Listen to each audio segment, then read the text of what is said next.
How y'all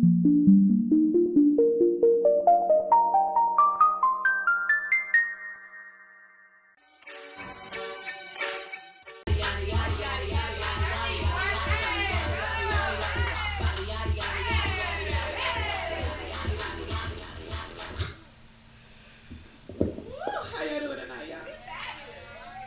Usually when I come in here and I do this show, I end up involuntarily high because everybody in here is smoking, and I'm trying to stay sober for my show. And it don't matter because I get up here and I be high as shit. But tonight I'm high on purpose.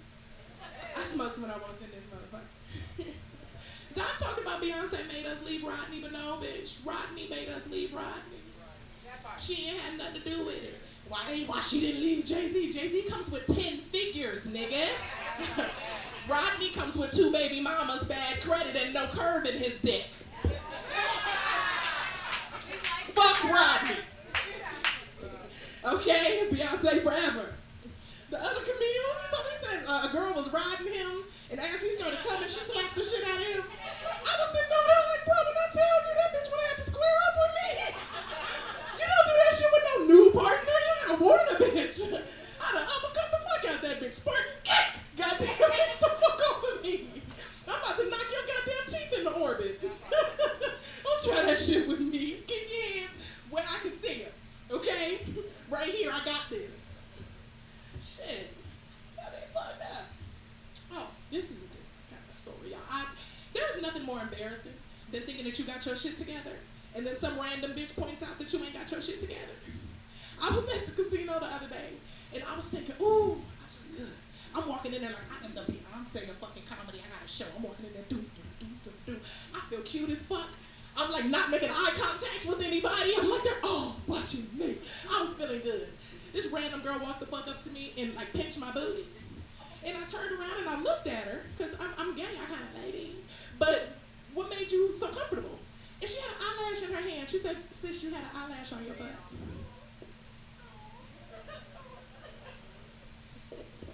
And I don't know, like at first I wanted to fight the bitch. I never wanted to square with somebody so bad in my life because you could have just left it there and let me think I was Beyonce. But then it dawned on me, why did I think I was Beyonce? And I got on compression socks. Like, bitch, who was you stunting on? I just turned 31 last Tuesday. And I'm a happy Leo season, main character energy. But yeah, I turned 31 last week, and I feel like as soon as I turned 31, my feet were like, bitch, we have walked enough. Like that was it. Plantar fascia, whatever the fuck that lady said I got in my foot. Fuck that shit to hell. This shit is for the birds. She can have that and be fucked back if that comes with 31. The fuck else that I want to talk to y'all about today? I just wanted to share that. Show did think I was the whole Beyonce of comedy. I thought every comedian that came up here tonight was gonna be high as shit. So I was like, okay, cool. We got a light crowd. We about to be lit, but I only saw 2 of us smoking, so now I'm like, uh-oh. And weed in Vegas is different. So, like Doc said, I'm from Texas. I'm from San Antonio, Texas. But I smoked when I was in Texas. So I moved here under the impression that I knew what the fuck I was doing, because I smoked and did edibles in Texas. I was like, it's the same shit. It's still weed. So we went to the dispensary. When we got actually, no, when we first moved here, the guys who moved us into our house were telling us about the dispensaries. So we're excited. I'm like, where do I go to order? Ooh, like it's legal. I'm like, I get in there, right? He says magical words to me. He says, my friend actually has an app. You can get on it and they'll deliver it to you. I said, nigga, y'all got it like that? They're just pulling up to the house and dropping it off, and it's legal. I ain't gotta worry about the cops pulling, the fans pulling up behind these niggas. Right, I'm excited. So he gives me the app number. I get on there. I order my weed, right? I order some edibles. And they tell me they only take cash, all of that, but boop, boop, cool. They pull up with the edibles. In Texas, they have nerd ropes, but they're full ropes. So you take like 2 bites of that motherfucker and you're good. They pull up with nerd ropes. I thought I was getting the rope. It wasn't. They were these little square candies. Yeah. So I'm thinking, all right, since they're smaller than the actual rope, they must be less potent. Like old dude said, I should have read the directions. Because I took the square out, and my girlfriend's a lightweight. So I tell her, I was like, like, babe, here, you take one and I'll take one. Because it comes with 4 of them in the box. And she's like, with her being a lightweight, baby, maybe I shouldn't take a full one. Maybe I should just take half. So I'm punking her. I'm like, you's punk. You don't want to take it. You don't want to take a full one. You a lightweight. All in her face, right? So she's like, well, how about both of us take half of one, and then we see how we feel, which was very smart of her in hindsight. So we both take half of it, and it says it can take anywhere from, well, most edibles take anywhere from, I think, 45 minutes to 2 hours to kick in. So about 10 minutes after we take this edible, we're sitting at the table because she had just made dinner. And she's like, babe? I was like, yes, sir, do you feel it yet? I was like, yeah. She was like, it's only been 10 minutes. Should we be feeling it yet? And I'm sitting at the table, I was like, well, maybe, maybe their weed is different. Like, maybe it hits quicker. So she's like, okay, all right, cool. So as we're sitting there, neither one of us have tasted our plates yet, but we're looking at each other, and you can tell we both have something we want to say, but neither one of us is saying it. So we sit there for a couple minutes, and she looks up at me, and she finally says, baby, are you getting higher? And I'm sitting at the table, and I'm like, yeah.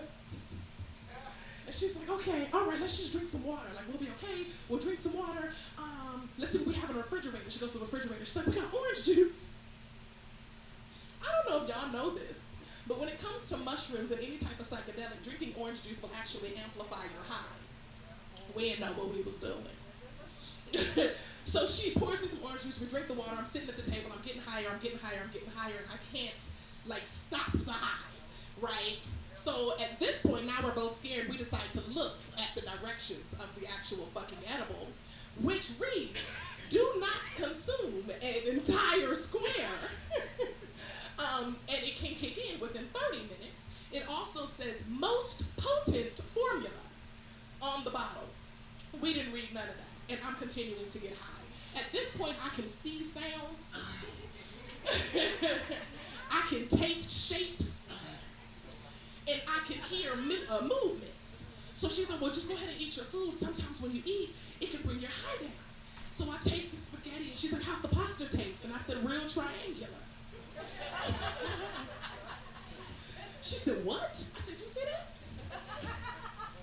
And she looked at me, and she went like this, and I said, why are you so loud? Bitch, I'm high as fuck. And within 15 minutes, she's like, I think I need to lay down. So she stands up and she tries to walk over to the couch, and she's feeling like she can't see. She's feeling around our new apartment like she can't fucking see, and everything's directly in front of her. His boxes all over the floor because we just moved in this motherfucker today. So she lays on the couch and she's laying in fetal position. And I'm like, okay, I'm gonna try to make my way upstairs because I don't want to end up like her in fetal position on the couch. So I'm walking up the stairs, and as I'm walking up the stairs are walking up the stairs. And by that I mean, y'all remember in movies, when they're showing horror movies and the stairs get further away as you're walking up those motherfuckers?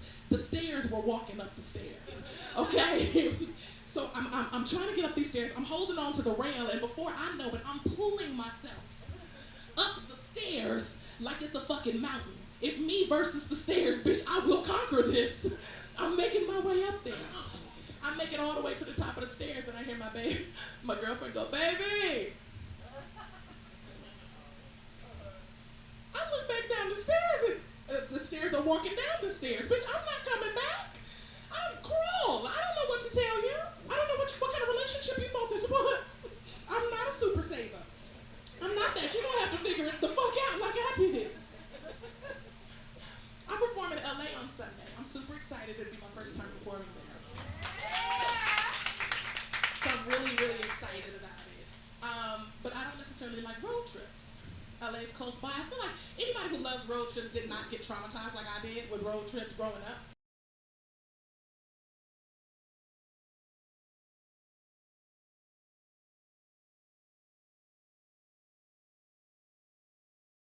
Every summer after my mom married my stepdad, we would drive from South Texas to West Georgia. It's about a 19-hour drive. And road trips with my stepdad is what convinced me that most men have this innate desire to die by fire, because they will never tell you when they actually need to switch while driving. They don't want you to know that they were tired. They don't want you to know that they're sleepy. So he would try to drive the entire 19 hours, and every summer, he would not make it to the entire 19 hours. He would just almost kill us. So I'm 10. Actually, I'm 10 years old. We're driving to Georgia. And it's me, my baby brother, at the time he was 1, my mom, and my stepdad. And my mom hated to drive. And she would always use the excuse she didn't like to drive at night, and then suggest that they start to drive at night so that he would have to start driving because she knew he would try to drive the majority of it. It was smart in her mind, but dangerous in ours. So every day he goes to drive. We're on the road for a few hours at this point. And I'm 10. I got my CD player, because it's the 90s. Right? I got my disc in there, and I fall asleep while I'm listening to my CD. In peace. I'm having good ass dreams because I'm 10 and I ain't got no fucking bills. So I'm having good sleep. La la la la la la la la la. Elmo's world. I'm in my own shit. Okay, in the back seat. And out of nowhere, in the middle of my dream, all I hear is.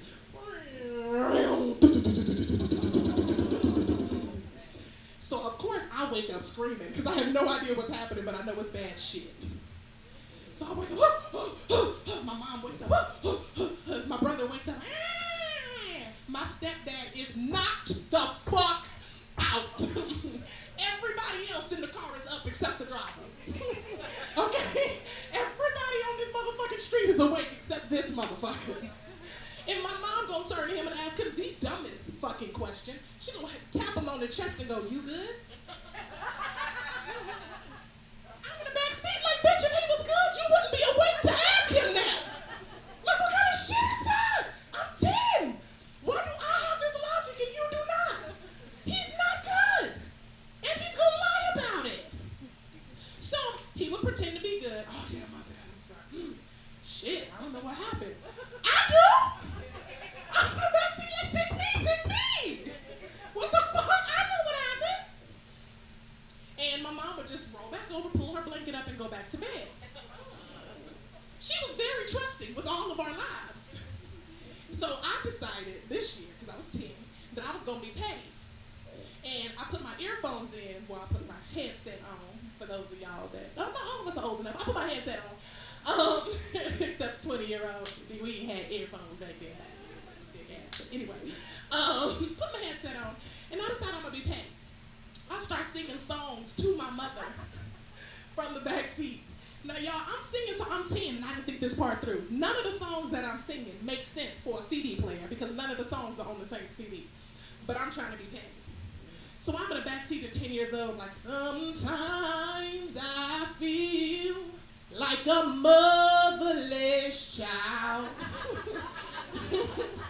Sitting right behind her. Sometimes I feel like a motherless child.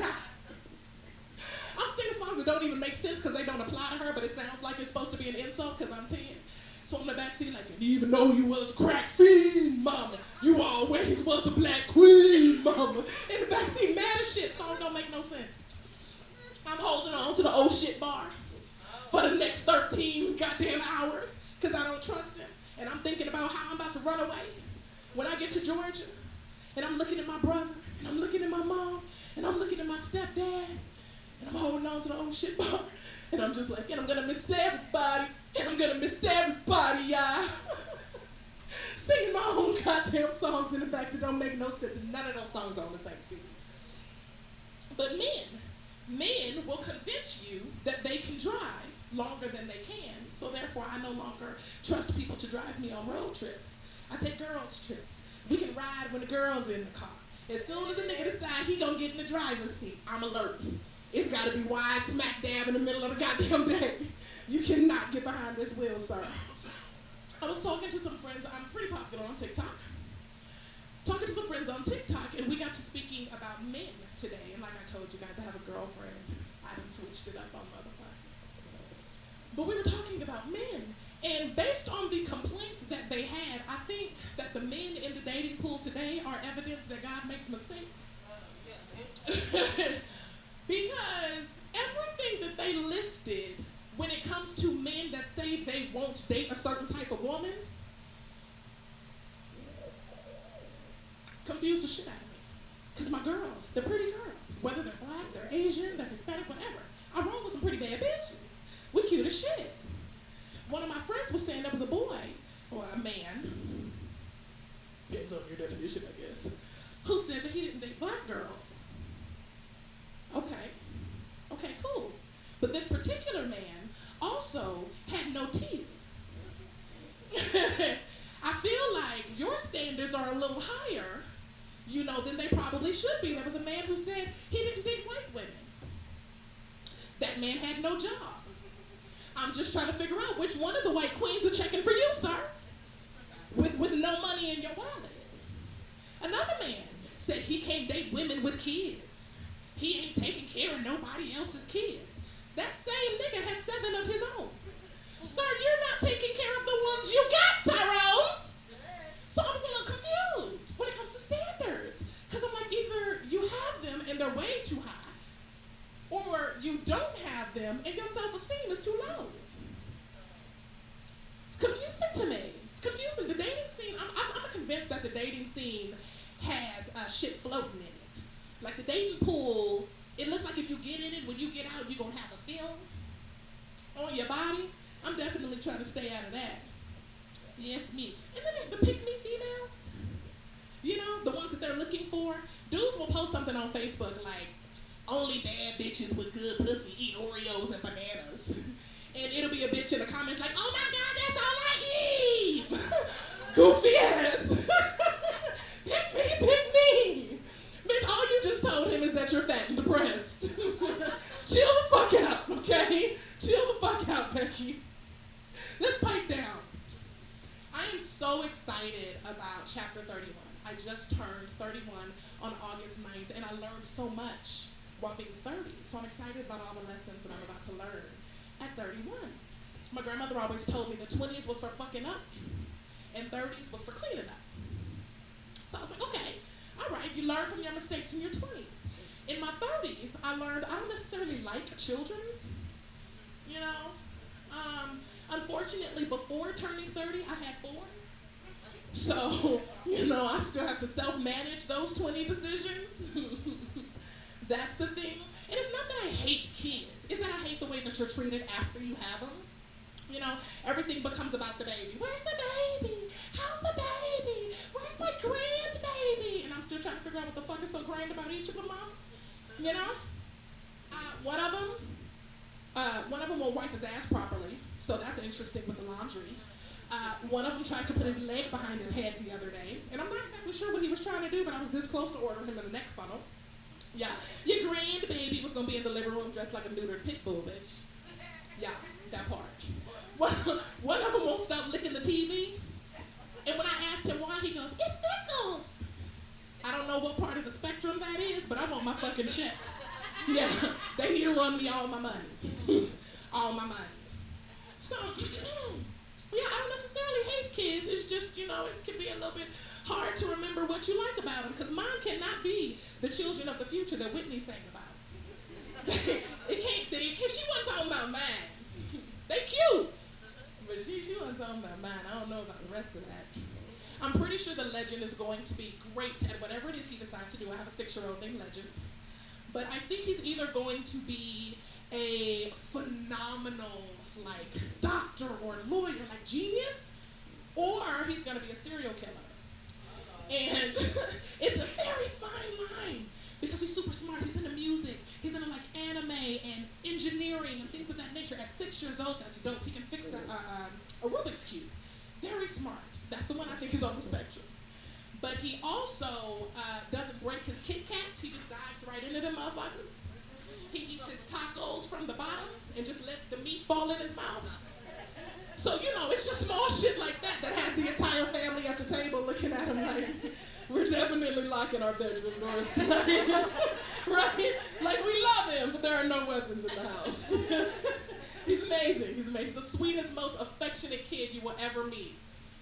However, he's just got some quirks that make you question whether or not you're going to wake up in the morning, right? If you piss him off too badly.